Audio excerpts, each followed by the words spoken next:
ఆకాశంలో ఒక వింత విమానం. అది కనిపిస్తే లోకం అంతమైపోతుందన్న సంకేతం. జనవరి 8, 2026 రాత్రి లాస్ ఏంజెల్స్ ఎయిర్పోర్ట్ లో ఈ విమానం ల్యాండ్ అయినప్పుడు ప్రపంచం మీడియా ఒకసారి ఉలిక్కిపడింది. 51 ఏళ్ల సుదీర్ఘ నిశ్శబ్ద తర్వాత అమెరికా తన అత్యంత భయంకరమైన ఆయుధాన్ని బయటకు తీసింది. అసలు ఏంటి ఈ విమానం? అది అంత ప్రమాదమా? దాన్ని చూడగానే ప్రపంచ దేశాలు ఎందుకు భయంతో వణికిపోతున్నాయి? దీని పేరు E-4P నైట్ వాచ్. కానీ ప్రపంచం దీనికి పెట్టుకున్న పేరు ద డూమ్ స్టే ప్లేన్. తెలుగులో చెప్పాలి అంటే ప్రళయ విమానం. 1970లో ప్రచన యుద్ధం పీక్స్ లో ఉన్నప్పుడు దీన్ని తయారు చేశారు. అప్పట్లో అణు యుద్ధం వస్తే అమెరికా అధ్యక్షుని మరియు ముఖ్య నాయకులను కాపాడడానికి కోసం దీనిని ఒక ఎగిరే కోటలా రూపొందించారు. కానీ గత 5 దశాబ్దాలుగా ఇది ఎక్కడుందో, ఏ స్థితిలో ఉందో ఎవరికీ తెలియదు. అటువంటి రహస్య ఆయుధం 2026లో హఠాత్తుగా ఒక పబ్లిక్ ఎయిర్పోర్ట్ లో ప్రత్యక్షం కావడం వెనుక ఒక భయంకరమైన ఉద్దేశం దాగి ఉంది. ఈ విమానం కేవలం ఒక వాహనం కాదు, ఇది గాలిలో ఎగిరే పెంటగన్. సాధారణంగా ఒక అణుబాంబు పేలినప్పుడు వచ్చే ఎలక్ట్రోమాగ్నెటిక్ పల్స్ లేదా EMP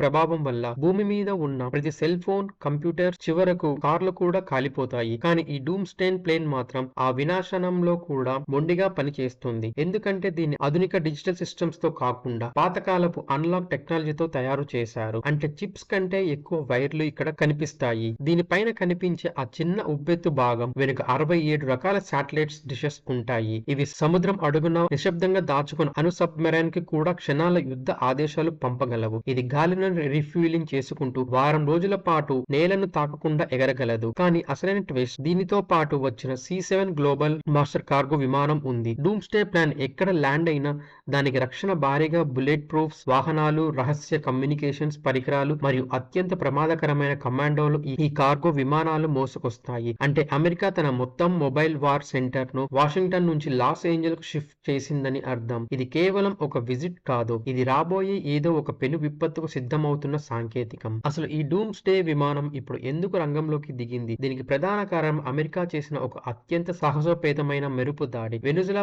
ప్రెసిడెంట్ నికోలస్ మదురోను ఆయన నివాసంలోనే అరెస్టు చేసి రహస్యంగా అమెరికాకు తరలించడం ప్రపంచవ్యాప్తంగా ప్రకంపనలను సృష్టించింది. ఒక దేశ అధ్యక్షుని ఇలా కిడ్నాప్ తరహాలో బంధించడం అంటే అది యుద్ధానికి స్వయంగా ఆహ్వానించడమే. ఈ చర్యతో దక్షిణ అమెరికా అగ్నిగుండంగా మారింది. మరోవైపు ఇరాన్ లో పరిస్థితి నిప్పుల కొలిమిలా ఉంది. అక్కడ మహిళలు ప్రాణాలకు తెగించి సుప్రీం లీడర్ ఫోటోలను కాల్చుతూ రోడ్ల మీదకు వస్తున్నారు. ఈ అర్లర్ల వెనుక అమెరికా హస్తం ఉందని ఇరాన్ లైట్ రగిలిపోతుంది. ఒకవేళ ఇరాన్ గనుక ఇజ్రాయిల్ మీద లేదా అమెరికా స్థావరాల మీద దాడికి దిగితే క్షణాల్లో అణుదాడులు చేయడానికి ఈ డూమ్ స్టేన్ ప్లేన్ వేచి చూస్తుంది. అమెరికా డిఫెన్స్ సెక్రటరీ హెడ్ స్వయంగా లాస్ ఏంజల్స్ లోకి చేరుకోవడం, అక్కడ ఆయుధ తయారీ సంస్థలను అధినేతలతో రహస్యంగా సమావేశం అవడం వెనుక ఒక భారీ వ్యూహమే దాగి ఉంది. ఇది కేవలం ఒక ప్రదర్శన కాదు, ప్రపంచ పటం మీద కొత్త సరిహద్దులు గీయడానికి అమెరికా సిద్ధమైనట్టు కనిపిస్తుంది. యుద్ధం ముంగిట ఉన్న ప్రపంచానికి ఈ విమానం కనిపిస్తుంది అంటే మన శాంతికి చాలా దూరంగా జరిగిపోయామని అర్థం. ప్రస్తుతం ప్రపంచం దృష్టి మొత్తం గ్రీన్లాండ్ మీద ఉంది. కానీ డొనాల్డ్ ట్రంప్ కళ్లకు గ్రీన్లాండ్ కేవలం ఒక మంచు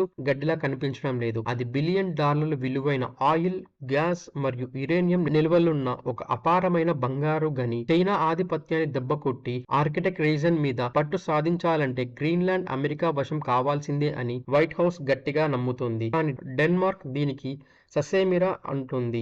గ్రీన్లాండ్ అమ్మకానికి లేదు అని స్పష్టం చేస్తూనే డెన్మార్క్ ప్రభుత్వం చరిత్రలోని అత్యంత కఠినమైన నిర్ణయం తీసుకుంది. అది shoot first, ask questions later. ముందు కాల్పులు జరపండి, తర్వాతే మాట్లాడండి. అంటే ఒకవేళ అమెరికా సైనికులు కనుక డెన్మార్క్ అనుమతి లేకుండా గ్రీన్లాండ్ గడ్డపై అడుగు పెడితే పై అధికారులు ఆర్డర్ల కోసం చూడకుండానే కాల్చేసి పారేయమని తన సైన్యానికి ఆదేశాలు ఇచ్చింది. నాటోలో మిత్ర దేశాలు ఉన్న అమెరికా, డెన్మార్క్ మధ్య ఇలాంటి డూ ఆర్ డై పరిస్థితి రావడం ప్రపంచాన్ని షాక్ గురి చేస్తుంది. ఒకవైపు వెనిజులా ప్రెసిడెంట్ అరెస్ట్, మరోవైపు ఇరాన్ ఉద్రిక్తతలు, వీటికి గ్రీన్లాండ్ గొడవ కూడా తోడై మూడో ప్రపంచ యుద్ధం కేవలం మాటల్లోనే కాదు మన గుమ్మం ముందే ఉందనిపిస్తుంది. ఆకాశంలో తిరుగుతున్న ఈ డూమ్ స్టేన్ ప్లేన్ కేవలం నిఘా కోసం కాదు, అది ఏ క్షణమైనా విరుచుక పడటానికి సిద్ధంగా ఉన్న ఒక మేఘం. ఈ యుద్ధ మేఘాల మధ్య శాస్త్రవేత్తలు డూమ్ స్టే క్లాక్ సమయాన్ని మరోసారి సవరించింది. ఇది మనకు వినిపిస్తున్న అత్యంత భయంకరమైన వార్త. ప్రస్తుతం మన సర్వనాశనానికి కేవలం 89 39 సెకండ్ల దూరంలో మాత్రమే ఉన్నాం. మానవ చరిత్రలో మనం వినాశానికి ఇంత దగ్గరగా ఎప్పుడూ లేము.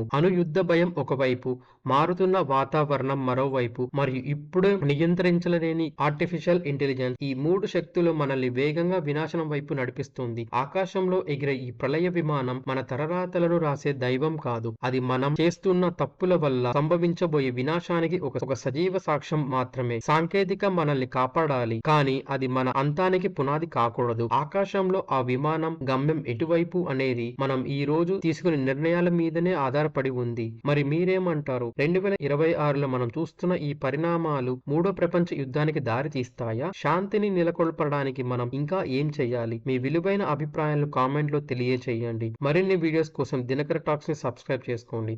ధన్యవాదాలు.